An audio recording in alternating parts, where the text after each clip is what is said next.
sa isang kapanapanabik na laro. Nangunguna ang Serbia sa USA sa score na 37-29 sa pagtatapos ng unang quarter.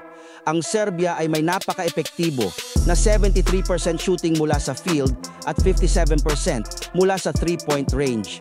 Ang mga pangunahing manlalaro para sa Serbia ay sina Bogdanovic na may 13 points, Avramovic na may 15 points at si Nikola Jokic na may 9 points, 7 assists at 1 block.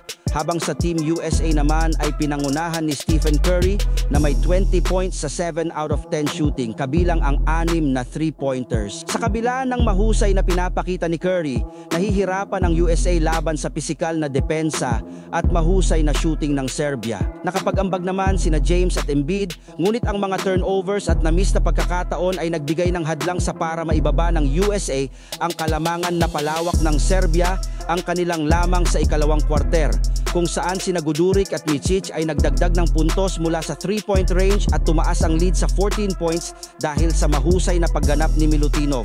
Tumawag si Steve Kerr ng timeout habang ang USA ay nahaharap sa malaking problema, kabilang ang turnovers at na-miss na shots. Pinigilan ni Jokic si James at nakapuntos sa pamamagitan ng contact na nagbigay sa Serbia ng 17 points na kalamangan. Sa kabila ng mga pagsisikap ni James at Embiid, kabilang ang isang malakas na dunk ni Embiid, pinanatili ng Serbia ang kanilang kalamangan.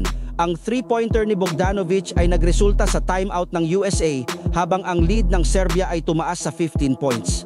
Patuloy na nagbigay ng pag-asa si Curry para sa USA, ngunit sa kabuuan ang depensa at mahusay na paglalaro ng Serbia ay naging malaking hamon sa Team USA. Ang pagganap ni Jokic kasama ang matinding kontribusyon mula kina Avramovic at Bogdanovic ay tumulong sa pagdomina ng Serbia sa laro. Ang 20 points ni Curry at ang kontribusyon ni James ay kapuri-puri, ngunit kinakailangan pa ng USA ng higit pang pagsisikap upang mapalapit sa kalamangan.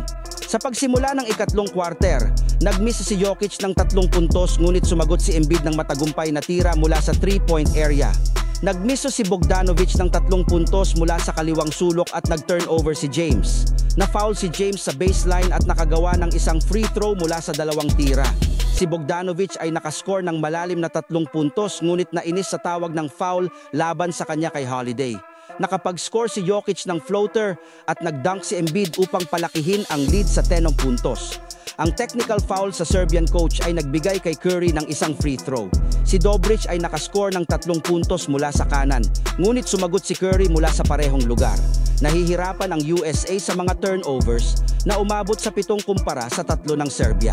Ang errant pass ni Curry ay nagresulta sa isang turnover na pinakinabangan ni Dobric sa pamamagitan ng 3 puntos mula sa kaliwang sulok. Si Curry ay nakascore ng malalim na 3 puntos at nagbigay ng assist kay Holiday para sa isa pang 3 puntos. Si Micic ay nakascore mula sa key at mula sa kanan.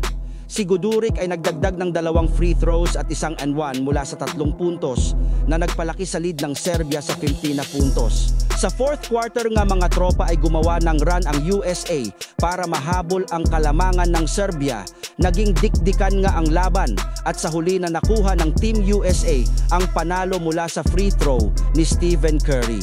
Binuhat nga ni Stephen Curry at Joel Embiid ang Team USA para maka-comeback sa Team Serbia.